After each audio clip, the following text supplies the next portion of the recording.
Sometimes it's not the simplicity of a question, it's how out of character the question seems. Doris, my wife of 23 years, just asked me, "Are you going to the home office this month?" Seems simple enough. A quick count says I've made that trip over 100 months in a row. I'm the store manager at a large grocery store. My store is part of a national chain and is one of the most profitable in the region. I attend a monthly meeting on the second Thursday of each month. I catch the 7 a.m. flight and return on the 10 p.m. flight. It's a long day, but always full of meetings and presentations. We end the day with a team-building dinner. I get home by about 1 a.m. and usually work a half day on that Friday. In my job, I employ more teenagers than adults. They are notorious for asking a question that has little to do with what they really want to ask. Something like, "Are we getting fresh produce in this Saturday?" is followed a few minutes later with, "Can I have Saturday off?" Seems off subject, but Doris hasn't asked about me going to that meeting in at least 5 years. She knows I'm going. There's no need to ask. Why is it then that this time she needed reassurance? In poker, I think they call this a tell. I made a mental note. Later that evening, I was paying the bills. Actually, I handled just about all aspects of our financial life. In the latest credit card statement for Doris's individual account, there are a pair of charges at the upscale boutique, Angie's Elegant Rags. Nothing odd except she has previously assailed them with how ridiculous their prices are. Years ago, I found that when Doris wanted to hide a birthday or Christmas present, she would bury them under the extra blankets in the hall linen closet. The following morning, when Doris was in the shower, I checked her hiding spot and found nothing. I guess you can't always get lucky, but that also told me it's not a purchase made with me in mind. I rummaged through her closet to no avail. I had mostly forgotten about that purchase until Friday after work. One of my honey-do tasks was to inflate a tire on Doris's car. When I went looking for the air compressor in her trunk, I found 2 sacks from Angie's Elegant Rags. In one sack was a shoebox with blue high heels. In the other was a flimsy blue cocktail dress. The bottoms of the shoes were scuffed. They had seen action. It doesn't take too much imagination to think that if the shoes had been worn, the dress was no longer in mint condition. Was there some kind of party I had forgotten? That didn't make sense. Why hide the dress? A surprise party? For what? Our 46th birthday was a few months ago. Our wedding anniversary was a month before that. There would be no reason my job would be honoring me. I couldn't come up with a plausible reason to have hidden the dress and shoes. Maybe the dress and shoes weren't hidden at all. Leaving them in the trunk might have been a mistake. Overriding all of my speculation was the fact that the shoes had been used. I made another mental note. On Saturday afternoon, having finished mowing the lawn, I bounded up the stairs, stripped, and turned on the shower. I had purchased shampoo earlier in the day. It was in a shopping bag sitting on the stairs. I had placed the shampoo on the first stair so I wouldn't forget it. That worked well. I wrapped a towel around me and headed back down the stairs. I heard Doris's cell phone ringing. Doris answered her cell phone, so I kept quiet. I grabbed the sack containing the shampoo and started up the stairs. "Hey, sis, what's up?" "Let's talk about that when Buck's not here. He's upstairs taking a shower." "Will do. Love you too. Bye-bye."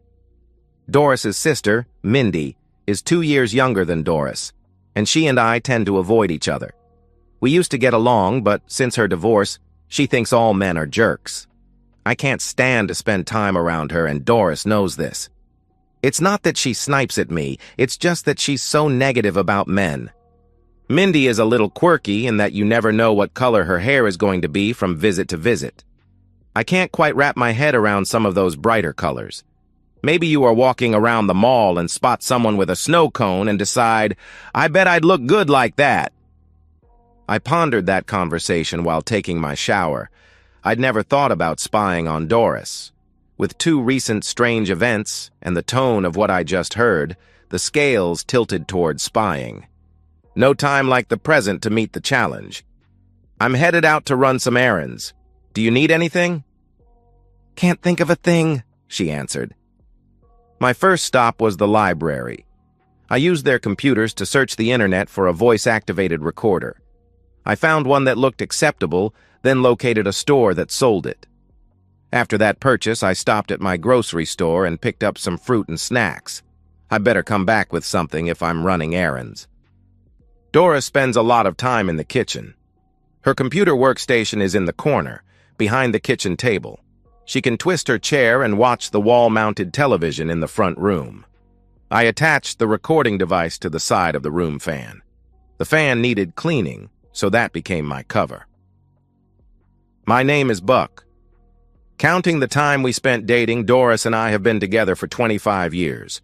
We both started as fitness enthusiasts, but that died out a long time ago. I could stand to lose 50 pounds, and Doris, although still shapely, could easily lose 30 pounds. I'm not a vain person, so my extra weight doesn't bother me in the least. Doris whines about her extra weight and starts on a diet, but a few weeks later, the diet is history. I keep busy with the yard work and my motorcycle. We spend lots of weekends with the neighbors. Doris reads books and watches a lot of reality shows. I've never been able to get into those made-for-television charades. Doris works as a receptionist at the hospital. Our only child, Jason, married Kelly a year ago, and we are proud grandparents of Jared, who is 6 weeks old. When Kelly returns to work, in a few weeks, Doris plans on babysitting to save them the cost of daycare. Doris plans on cutting back her hours at the hospital. She keeps the money she earns for her slush fund. When we were first married, Doris and I were your stereotypical kids. We had love in the morning, love in the evening, or both. That lasted for a few months until Doris discovered she was pregnant. Probably typical, I suspect. The intimacy declined until a few months after Jason was born. It never recovered. Intimacy for the next 20 years was a couple of times a week. Over the last several years, Doris has basically laid flat and encouraged me to hurry, and the frequency is maybe once a week. I tried to broach the subject. "Doris, do you think we should seek a marriage counselor or someone similar to see if they can help put some energy back into our love life?" "I think you are overreacting. Aren't you still getting it at least once a week?" She recoiled. "I am. But it seems like it's pretty mechanical at this point. I'm just trying to see if we can find a way to make it more romantic again." "We don't need some shrink smirking at us. We're fine the way it is. I'm going shopping," she answered. So that's where we stand. It's hard to imagine this is what all married couples are going through. We used to visit swap meets or take in the zoo, but now she sits and watches her recorded television shows. I take motorcycle rides to fill the time. Doris used to ride along, but again, it's been a few years for that too. We live together, not much else. I thought when Jared came along, things might change. I guess they have, as Doris spends a lot of time over at Jason's place. About a year ago, after at least a couple of years of simply existing together, I visited a divorce attorney. She laid out the facts. I'd be paying Doris a sizable amount of maintenance. Maintenance? Like you're keeping your car in working order? Although I had the attorney draw the papers up, I finally decided that maybe I was overreacting. I really didn't want to hurt Doris. I just wanted my life back. A life with someone who enjoyed spending time with me. I put the divorce papers on my desk at work. I haven't brought the subject up with Doris, but living with someone who acts like she wishes she was elsewhere is getting tough to stomach. I think it started when Jason left for college. She seemed lost in an empty house. I don't think she's cheated on me, but then I trust her completely, so I could easily be ignoring the red flags if they were waving. Obviously, these recent developments have me questioning my unconditional trust. What kept nagging at me is that I've had so many opportunities to cheat and have been completely faithful. There are hundreds of regulars at the store, and many of them are lonely widows and divorcees. I've been flashed and propositioned, but have risen above it all. I just assumed that Doris would see in me what I saw in her and never stray. Reality sucks. I found this great little utility to convert voice to text. I plug the memory card from the recorder into my notebook and run this utility. It downloads everything and creates a text file. I can then quickly scan the results and see if there's anything to be concerned about. The only downside to where I put the recorder is that I can't reach it without a step stool. I have to wait until Doris goes to bed before reviewing the day's activities. There are plenty of words converted improperly, but I am able to get the gist of the conversations. My concerns increased when, on Tuesday, Doris had another conversation with Mindy. "Hey sis, how's things?" "Cool. No. Not yet. Probably in the next half hour." "I think so. Things are so stale here. I'm just not excited by him anymore." "Maybe next week. Buck has his monthly trip to the home office. He'll be gone Thursday evening." "Yeah, I work with him. Kathy's been with him. Says he's okay, there." "Yeah. Wouldn't that be angry, going through all that and then finding something the size of your thumb?" "Probably just one time. Just something to spice things up for me." "Why do you care? You two don't even get along." "He'll never know. He might even enjoy it if I learn a few tricks." "You have your opinion. Mine seems to differ. I hear the garage door. Gotta go." "Love you too, sis. Bye-bye." My stomach was in knots. I knew nothing, but the insinuation was ripping me apart. I searched the internet for a private investigator. I downed about 6 ounces of scotch and slept on the couch. "Good morning, honey." "Why'd you sleep on the couch?" Doris asked. My stomach wasn't feeling too good. "Damn, look at the time. I need to hurry." "I've got an early meeting," I answered. I had plenty of time and no meeting to get to, but I couldn't even make eye contact. After making some calls in the morning, I spent lunch meeting with my divorce attorney. I went over my family finances with her. She suggested I resign or take a sabbatical. Everything else would be split down the middle. I would use my trip to the home office to resign. My attorney also gave me some nice pointers about banking and investments. I spent the afternoon doing some of those things. I checked with Angie's, and they don't sell used shoes. Any love I had left was leaking away like a tire with a nail in it. "Doris, take a look at these printouts. These are charges on our joint credit card. I was notified that our account has been compromised and will be canceled. New cards will be mailed. We need to figure out if any of these don't belong to us. Use your own credit card from now on." "Will we have to pay for the charges we didn't make?" she asked. No. That's one of the good things about credit cards. If it's not your charge, you don't pay," I replied. Of course, since I had made up that nonsense about the credit card company calling, all the charges were ours. I shredded both her and my joint cards. "Doris, I was reading on the internet that sometimes when they have your credit card, they might also get into your checking account. What do you think about moving all but 100 into savings? Those accounts aren't linked since they are at different banks." "If you think so, you know I don't spend much time with our finances. Do what you need to do," Doris replied. "There's no ATM linked to our savings account. I made the changes electronically and then waited for Doris to head to bed. Over the next few days, I found nothing notable on the recorder. Monday night, there was someone else in the kitchen. I found the appropriate spot in the recording and listened. It was Mindy with Doris. "This is a surprise. Did you have an errand on this side of town?" Doris questioned. "A dentist appointment. I thought I'd drop by and make one last attempt to talk some sense into you," Mindy replied. "Sorry, sis. I've had enough of living this way. It's time to make something happen. I had lunch with him today," Doris answered. "Damn, you're an idiot.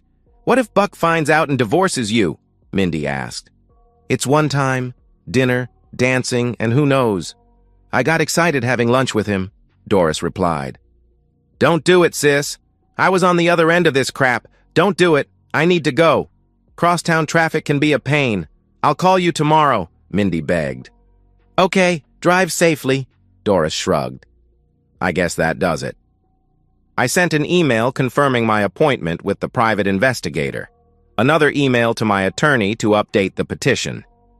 At lunch on Tuesday, I instructed the private investigator to follow Doris all day on Thursday. Once he was certain she was headed for her lover's house or motel room, have her served.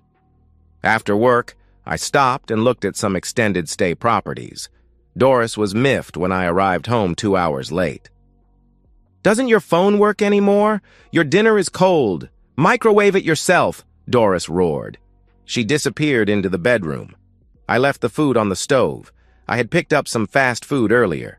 I made my checklist of people to call, things to say, and various nuisance items that need to be done when you split up.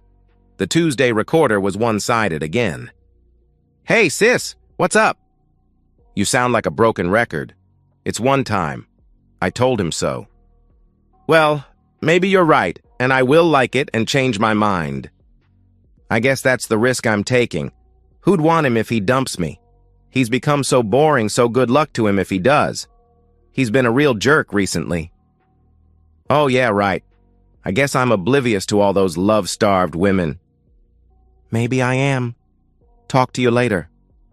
It occurred to me they were no longer ending their calls with "love you." Seems like things are getting rather tense. My opinion of Mindy had certainly changed. I packed Wednesday evening after a quiet dinner with Doris. There hasn't been any hugging, kissing, or love since last week's discovery. I'm no longer surprised that Doris is emotionless. I left an hour earlier than usual on Thursday morning, long before Doris was awake. On my drive to the airport, it dawned on me that I may never sleep in that house again. While waiting to board, Doris called. "You left before I was up. The earlier flight this time?" "No, I had to swing by the office." "What are your plans for the day?" I asked. "I work until 4, then nothing. I'll probably watch some of the shows I've recorded." "Are you still coming back on the red-eye?" she asked. "I am. They're starting to board. See you later," I replied. I hit end before I heard her parting words. Earlier in the week, I signed up for a new phone. I'm going to cancel our current phones once the papers are served. I used my waiting time at the airport, and while flying, to copy everything from the old phone to the new phone. It's so easy nowadays. Hold them together and click a few boxes for what you want to transfer. At headquarters, things went much better than I expected. I was placed on an open-ended sabbatical.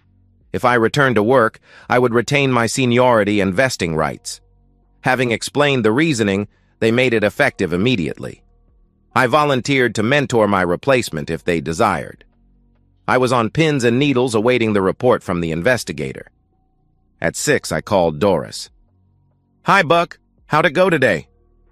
"Real good. Anything newsy at home?" I asked. "Not really. Boring day." "When do you need to be at the airport?" she answered. "I'm headed to the staff dinner, then I'll head directly to the airport from there. Same drill, different month." "What are you doing tonight?" I questioned. "Just having leftovers and watching my soaps," she replied. "Well, have fun. You know I love you. Talk to you later," I answered. "I love you too," she replied. Since I was no longer employed, I didn't attend the staff dinner. I stopped and ate some healthy fast food. The first text from the investigator came while I was eating my salad. "Target is on the move." So much for the "I love you." I called my home phone and left a message. "Anything exciting going on this evening?" I called Doris's cell phone, but it went to the message, "Anything exciting going on this evening?"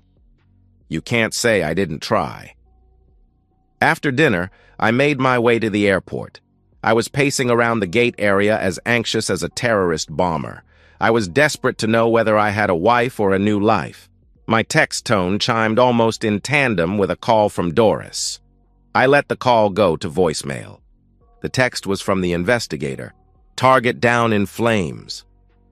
I had not listened to the voice message from Doris when I received her text. "Buck, please don't do this. I haven't cheated on you yet." That's perfect. Yet. That's exactly why I'm divorcing you, cheating woman. I took a pic of that text with my new phone, then called and canceled our cell phone account. I also canceled our cable TV service. That effectively removes our in-home Wi-Fi. The private investigator sent a video to my email account of tonight's fireworks. The early portion of the video shows Doris leaving home wearing a slinky blue dress with matching heels. Makes sense now. Her first stop was the drugstore, then on to the hotel near the hospital. After a short wait in the lobby, she was greeted by a man who had to be a good 10 years younger than her. Drinks and dinner with touching and caressing of arms and hands. A few dances, with liberties granted and taken. They gathered their coats and headed for the elevators.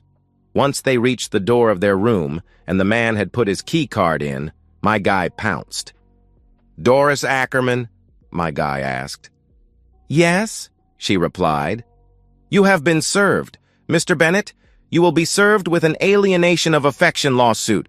If you are married, your wife will receive copies of my report, along with the pictures and the video. You both have a nice night." Doris was ripping the envelope open, and the man had a dumbfounded look on his face. When Doris realized what the envelope contained, she collapsed to the floor. I also included the complete texts of the conversations from the kitchen. Doris was screeching something, but I couldn't understand it. The video ended. I used my new phone to call my son and let him know my new number. I informed him that I was divorcing his mother on the grounds of infidelity. I asked him to keep my new phone number to himself, as I wanted no one else to know it. He reluctantly agreed. My flight home gave me the necessary time to lower my blood pressure. This thing really takes a toll on your body. I had not anticipated being met at the airport. As I exited the secured area, I heard my name. Doris came running up to me. I sidestepped her attempt to hug me. No longer was she wearing the blue outfit. "Buck, please, I love you. Don't do this. Please, please, please, can we talk about this?" "What? I don't even rate the blue dress and heels? I guess you saved those for your lovers?" I roared. "I'm sorry, Buck. It's not like that. I shouldn't have changed. I shouldn't have worn it. I'm so confused. I'm sorry, I shouldn't have—" She started stammering. "Doris, this is neither the time nor the place to talk about this. Go home. I'm going to get my car and do the same. Are you headed straight home, or did you need to stop for some more excitement?" I asked. "Buck, I'm sorry. I'm going straight home," she replied. Once again, I had to deflect her attempt to hug and kiss me. I had not lied. I was headed to my home. That would be my new extended stay home. It took another large quantity of scotch to sedate me. My son woke me around 6 a.m. "Dad, Mom's beside herself. Just call her. Take me out of this loop." "Will do, Jason. Sorry about that, son. I'll talk to you soon," I answered. I used the clandestine phone number feature to call Doris at the house. Our old cell phones were dead. "Hello," she answered. "Doris, this is Buck. Get a lawyer. Have them call my lawyer," I answered. "Damn you, Buck! I was worried that something happened to you," she replied. "A little late to be worrying about me, Doris. I'm through with being taken for granted. Get a lawyer," I roared. "Buck, please don't do this. I don't want a divorce," she pleaded. "That's too bad, Doris. I don't want a wife who gave up on my marriage 5 years ago. Get a lawyer." And I hung up. It's very odd waking up without a job to go to. I walked a few blocks to the cafe. The weekday special suited me perfectly. After breakfast, I let my attorney and the private investigator know my new phone number and address. My attorney called shortly after noon and told me that the bank and brokerage accounts had been frozen. She advised me to drop the suit for alienation of affection since we had no proof of any sexual activity. The private investigator sent a follow-up email. The man involved was single, although he lived with his girlfriend. Maybe I'd take revenge, but right now I couldn't give a thing about him. They did work together so I could stir things up at the hospital if Doris balked at the divorce. We will both need cash for living expenses, so the lawyers will have to work out an equitable amount and frequency for those disbursements. I was petitioning for splitting the costs of the house and my current abode. If Doris wanted to move out of the house, we could sell the house sooner and I'd pay for my place and she'd pay her housing costs. My filing on the grounds of infidelity wasn't going to survive. I had done it for the shock factor. My first day of freedom was spent crossing things off of my checklist. Friends were shocked but supportive. My mother, the eternal optimist, was in favor of reconciling. I let her know that I would as soon as she sprouted wings. With a low-paying job, no ready cash, and a credit card with a low limit, things were about to get pretty tough for Doris. I called looking to talk to Jason, but Kelly answered. "How's my favorite daughter-in-law?" I asked. "Cute. Really cute. I'm not only your favorite, but the one you hate the most. Do you have any idea how many times Doris has called? She's making no sense at all, sometimes screaming, sometimes crying. You really are my favorite now. I'm glad she's hurting. It's a fraction of what she's put me through," I replied. "I don't think I really want to know, but I'm not an idiot. She's having an affair?" she asked. "You're not only beautiful, but smart as well. My investigator ambushed them last night," I replied. "I'm a little concerned about letting her babysit Jared," she questioned. "I can't make that decision for you. I'd love to meet you guys for dinner. Doesn't have to be tonight, but my calendar couldn't be more open," I answered. "I'll talk with Jason. Is this a good number to call you back on?" she asked. "Yes, it is. Please don't share it with anyone. Talk with you soon. Love to everyone," I replied. "Love you too, Dad. Goodbye." Friday night was emotionally draining. The impact of everything that had transpired hit home. I tried solving my problems with a little liquor and a lot of painkillers. It was well after midnight when I finally found slumber. Breakfast on Saturday morning with Jason, Kelly, and Jared was pleasant. They've started letting some of Doris's calls go to messages.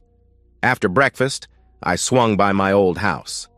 I couldn't tell if Doris's car was in the garage, so I parked up the street and took a peek through the window on the side of the garage. She was home, so I decided to try again later. I may have to go buy a clean shirt if I can't get in soon. "Hey, Jason, long time, huh? Can you invite your mom over or meet her somewhere?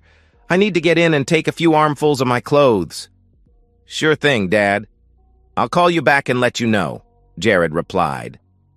About 10 minutes later, he replied, "She's meeting us for lunch at noon." After watching Doris drive away, I entered and started my full house search. I left a note, "Stopped by to talk. I guess you are out getting more excitement." I moved my motorcycle to my friend's house a few blocks away. I walked back and filled my car, which was stuffed when I left the house. I stopped by the discount store and stocked up on snacks.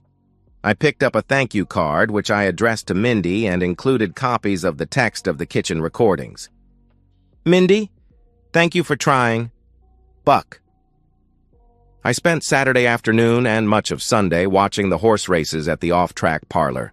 I need a hobby as this retirement stuff is way too boring, and this is just my first weekend. I bought the Sunday newspaper and scanned for volunteer opportunities. On Sunday, I was sitting at the off-track next to Martin, a retired insurance agent who's a devoted horse player. He had me wanting to learn more about betting. He proudly announced his choices, and he had a very profitable day betting. I copied a few of his bets, winning a few, losing a few, and finished the afternoon up about 20. Pretty cheap entertainment today. Monday morning, I filled out the paperwork to be a volunteer at the pet shelter. My attorney called to let me know that we needed to sit down with Doris and her attorney. Thursday at 4 p.m. was chosen. I spent about 5 hours with Martin. He lost a few big bets, but still clawed his way back to finish down just a little. I lost about 10. Still pretty cheap entertainment. I started working at the pet shelter on Wednesday. I had a 4-hour shift. The love from those little creatures couldn't have come at a better time in my life. After my shift on Thursday, I settled into the conference room. Doris had gone all out to look presentable. Her lawyer and mine both graced us with their scowls. The jousting began. Doris and I sat quietly as the lawyers sparred. I purposely sat on the same side of the table as Doris, so we couldn't stare at each other. "We will not accept the filing on the grounds of infidelity," her lawyer said. "Mrs. Ackerman, what did you purchase at the drugstore on the night you were served?" my lawyer asked. "Don't answer that. It needs to be changed to irreconcilable differences," her lawyer demanded. "We will take that into consideration." "Anything else?" my lawyer asked. "You failed to include maintenance," her lawyer answered. "Good point. Since Mrs. Ackerman is the only one employed, I suggest Mr. Ackerman receive 25% of her net payroll check." Doris exploded. "No way! He has a great paying job. Taking a few weeks off doesn't change that." Mr. Ackerman had a great paying job. He is currently unemployed and was prior to Mrs. Ackerman being served. What we will offer is to remove the reference to adultery and agree to no maintenance by either party if this agreement is filed with prejudice. Can I have a few minutes with Mrs. Ackerman? Her lawyer asked. We left the conference room. I watched Doris twist and turn in her chair. She needed several tissues before we were waved back in. We have a few stipulations. First, if Mr. Ackerman finds paid employment in the next 12 months, the maintenance issue will be reopened. We want the request for splitting the cost of Mr. Ackerman's housing removed. He is more than welcome in his home. The home will be placed on the market immediately, and when sold, the proceeds will be split 60-40 in Mrs. Ackerman's favor. We request that the savings account be split equally and disbursed immediately. Can I have a few minutes with Mr. Ackerman? My lawyer asked. They left the conference room. I did the quick math on the house. We had about $300,000 in equity. I'd be giving up $30,000 if I accepted. We decided to conditionally accept. We will accept these with one caveat. Until the house is sold, Mrs. Ackerman is responsible for all of the expenses on the house. If the house fails to sell within 6 months, it will be auctioned. A few whispered comments then. Accepted. As I was preparing to leave, Doris asked, Buck, can you stick around and talk with me? Doris, once the paperwork is signed and submitted, I will meet with you, I replied. I should feel great that it went that well, but I sat by myself in my room sipping scotch in the dark. I wonder how many people would change their minds about getting married if they knew how much it hurts when the marriage fails. The following morning, the pets made me forget everything. I was really enjoying spending my afternoons betting the ponies. Martin loved sharing his approach to handicapping. I hit a trifecta that paid just under $200. What a rush. The loneliest time was after dinner until bedtime. I played music and read books. Sometimes I would play the horses via the internet. You could really become addicted to that stuff as they offer racing worldwide. I sampled the pubs but felt so out of place that I just went back home. Monday, after my shift at the shelter, I dropped by and signed the updated petition for dissolution. I sent Doris a text. Dinner at our favorite pizza place? What time works? Almost immediately she replied, 6 p.m. At the off track, I did just so-so betting that day. Martin hit the pick 6 for $3,200. He spent $240 for the ticket. You have to spend money to make money. 24 is the largest single bet I've made so far. My stomach was quite unsettled when I sat across from Doris. Makeup couldn't hide her weathered look. Buck, please let me talk. Uninterrupted. I'm sorry. I really am. And I'm just saying that because I was caught. I've had time to reflect and realize what an annoying woman I've become. I've tried and tried to find a reason. Once I have money from the house, I intend to get some counseling. I never meant to hurt you. Those printouts clearly show how callous I'd become. You have a right to blame me. My heart is broken.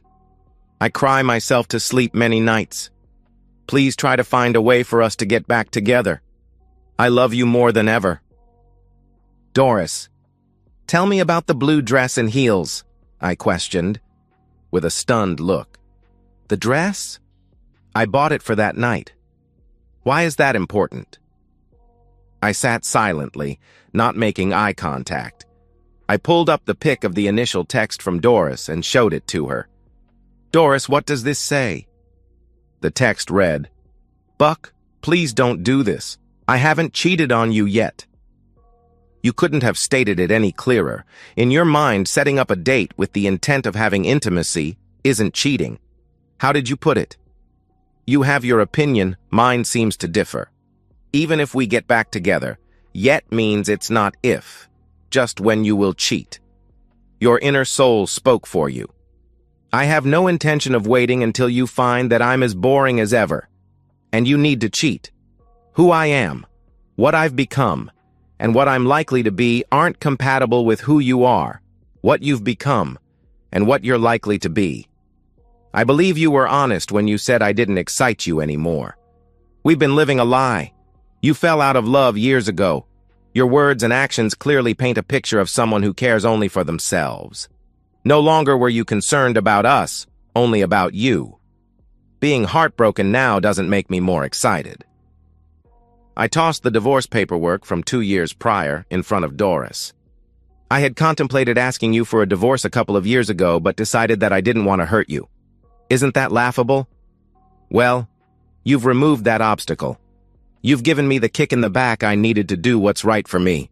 The time for tears was when you turned me down when I suggested we get help. I hope you find what you're looking for. One more thing. I gave you the opportunity to deal honestly with me. I found the dress and shoes about a week before you were served. The shoes had already been worn. I checked with Angie's and they told me they don't sell used shoes. My guess is that the dress was worn as well. Goodbye is too good a word, so I'll just say so long. We wasted our money on that pizza. Doris was sobbing with her head buried in her arms. I paid the bill and left. I picked up a few more bottles of scotch and was ready to sedate myself again. I've tried some of the dance clubs and pool halls, but knew I wasn't ready to act on any impulses, so I never stayed long. I've kept in touch with the people I used to work with. I've also had dinner with a few of the couples that Doris and I used to socialize with. What I failed to realize when I left Doris is that I'd also lost my best friend. We did so many things together that almost everything brought back memories of her. It saddened me, but not enough to drop my plans to break free. It was a few days after the paperwork was filed with the court when the first email arrived. Someone with an email address of "Waiting for Mr. Wright." The text read, "Hi, Buck. I was hoping we could get together. Can we start by exchanging emails?" It certainly got my attention. My first reaction was that this was Doris doing something to mess with me. I replied with this text, "I might like that. Please tell me more about you, Buck." This was slow motion. I checked a few times that day, but the response didn't appear until the following morning. The text read, "Great. I'm a woman about your age and I'm available. Enough about me. I've heard you are going through a divorce." I still wasn't convinced that this wasn't Doris. I decided to ponder a while before responding. I headed to the off-track after my shift at the shelter. I'm becoming addicted to betting the ponies. I had my first winning ticket in excess of $500. I made a donation to the pet shelter. I replied back with this text, "Yes, I'm awaiting the court's approval. My soon-to-be ex decided I was too boring. Are you married? Buck." She said she was available, but I certainly didn't want anything but a single woman. The following day, I received this text. "I'm divorced and have been for several years. Boring works for me. I'm not into crowded bedrooms. What do you want in a woman?" This was turning into a poker game. Neither side disclosed too much. I still wasn't convinced this was real. I replied back, "All I ever wanted was a woman who wanted me as much as I wanted her. Why me? Why now? Buck." I spent the day at Jason's watching Jared while Kelly ran errands. Kelly brought me up to date on Doris. Doris has regrets now, but it was just the triggering event of a much deeper problem. When people fall out of love, there just isn't one thing you can blame it on. Then the reply came, "Buck, because I think you are right for me and you are getting divorced." I was struggling to come up with a way to expose Doris if it was her. I decided to be blunt. I texted back, "How do I know you aren't my soon-to-be ex, Buck?" This slow-motion dance was somewhat therapeutic. I was always anxiously anticipating the next email. We never exchanged more than one email a day.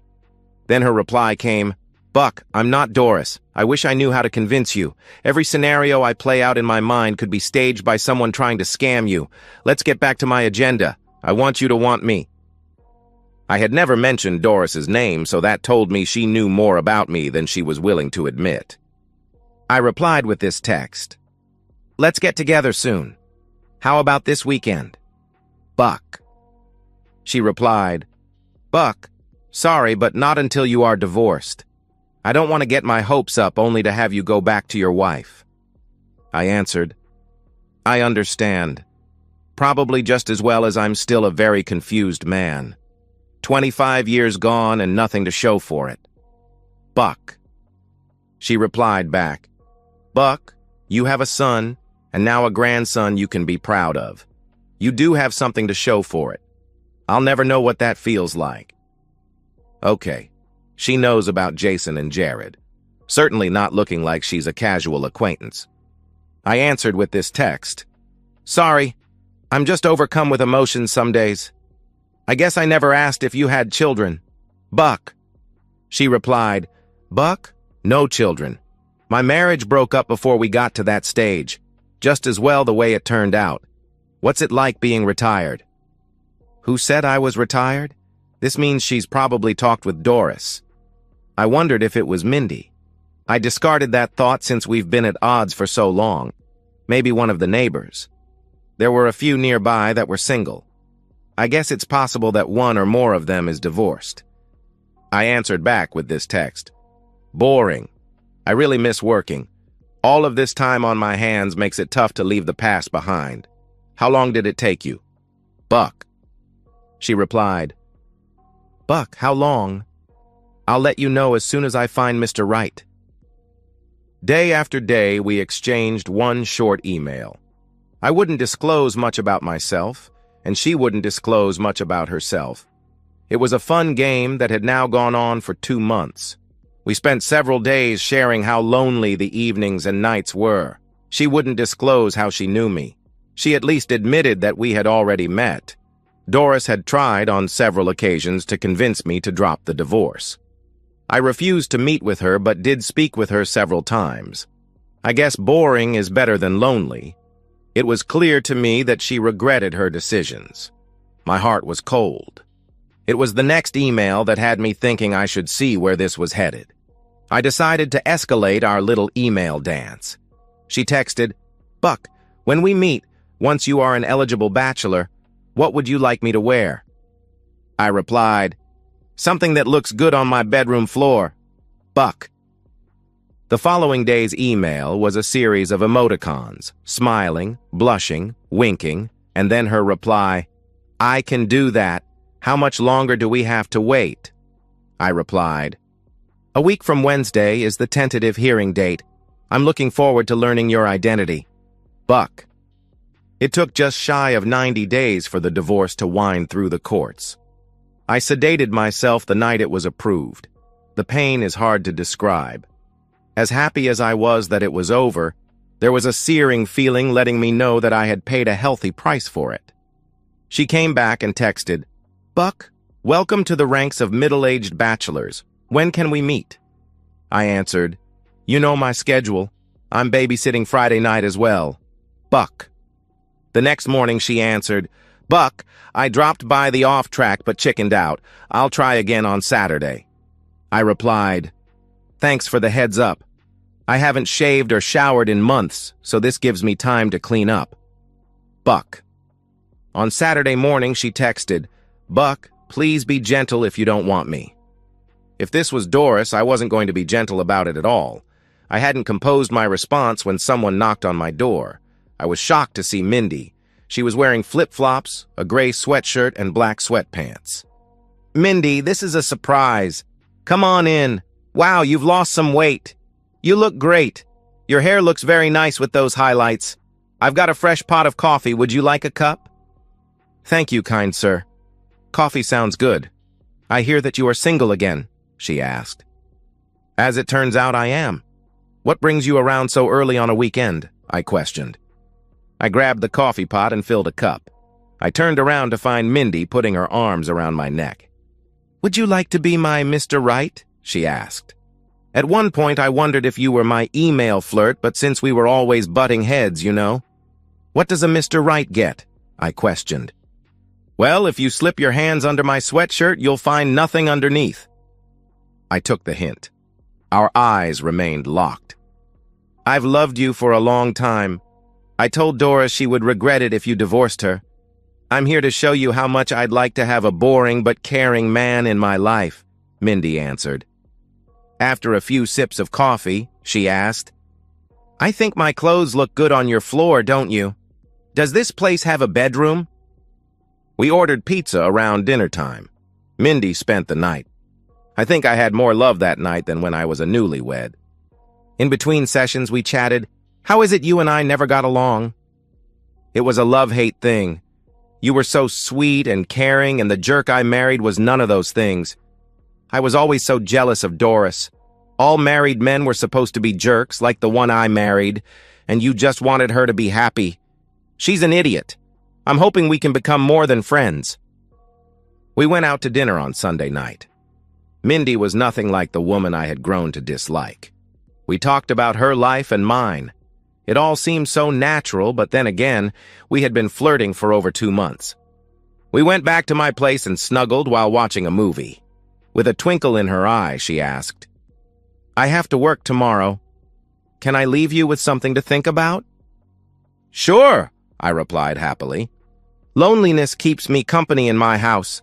I was thinking you could bring your loneliness over, and while they're getting to know each other, we could sneak off to my bedroom. You can stay as long as you want, she answered playfully. I accepted her invitation, and we've been together ever since. We went together to get tested for STDs. When both came back clean, we started our adventures. Mindy suggested one of the best decisions we've made. Buck, before this gets too serious, I would like it if we could get counseling. I am committed to making this work. I want to know and understand what you are going through. I also want you to know and understand what I've been through. I will do whatever it takes to make you mine. I love you, Mindy answered. Mindy, I think that's a great idea. I love you too, I replied. It helped me understand Mindy's divorce and bitter attitude. It helped Mindy understand my situation. More than that, it helped us find the signals for when we had irritated the other. I have to remember that Mindy isn't Doris, and Mindy has to remember that bounce-back romances can be quite rocky if the recently injured isn't given enough time to heal. At no time did I think the shrink was smirking at us, and after one particular session, it led to the best love I'd ever had. Buck, time for you to tell us what you've learned about Mindy. I've learned that behind that facade of bitterness is one of the most loving and caring women a man could ever want, I answered. As far as her family, things came into focus one night when Mindy received a call from her mother.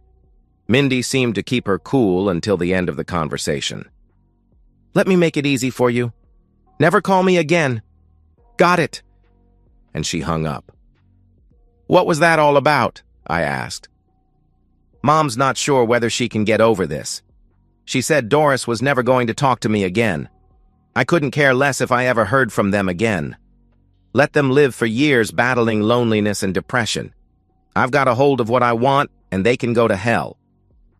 I didn't understand her mother's attitude. She had one divorced daughter bathed in loneliness and another married to a boring man. It's not like it's a different boring man. Seems like nothing has changed. I used my cell phone to call Mindy's mom. Hello, Buck, she answered. What do you know about Doris's lovers? You know the ones I found out about before I divorced her? I asked. She was speechless. Speak up, I can't hear you, I pressed. I didn't know about that, she answered. Well, then take your righteous attitude and keep it to yourself, I roared. I hung up. Mindy was smiling as she snuggled. I gave her the most passionate kiss I had in me. We clung to each other for a very long time. Mindy and I eloped to Las Vegas. Jason and Kelly have accepted Aunt Mindy as my wife. We get updates on the rest of the family from them. Apparently, Doris has developed a drinking problem. It's a big concern for Kelly as a drunk babysitter doesn't work too well for her. I offered to help fund legitimate daycare as I've got plenty of money now that the house has been sold. I didn't make it to my 12-month no-maintenance target. They opened a new store, and I accepted the store manager position. Doris gets some money for the next 18 months. Mindy made my decision easy. I've been making a monthly donation to the pet shelter. Mindy has started volunteering there on weekends with me. I still play the ponies, only now from the comfort of Mindy's living room. It's a lot tougher than Martin made it look. Mindy's mother is trying hard to reel Mindy back into the family. Mindy says it's too soon, but maybe in a year, she'll feel different. Doris has sent letters to both Mindy and me. Mine was 8 pages long, and Mindy's was longer. Mindy took hers into the bedroom when she started crying. I really wasn't interested yet in reading what Doris had to say. "Buck, would you mind if I started talking with Doris again?" she asked. "Mindy, you know I could and would never stand in your way. She got to you, didn't she?" I replied. "Not just a little. She told me if I ever broke your heart, she would never forgive me." "Did you read her letter to you?" Mindy asked. "No. If I pick at my scab and it starts to bleed again, who do I have to blame? Call her and start mending fences. I'll go walk around the block." They talk regularly now, but I don't want anything to interfere with what I've got going with Mindy, so I keep my distance from Doris. Mindy is my new best friend, and we spend very little time apart. She seems to enjoy the motorcycle trips. Loneliness doesn't like me staying with Mindy and seems to have disappeared. I hear it may have found a place to stay at Doris's apartment. And so, we've reached the end of today's story. Was it what you expected, or did it take a twist you didn't see coming? I'm curious to hear your thoughts. Share them in the comments below, and let's get a conversation going. If this story kept you hooked, make sure to hit that like button.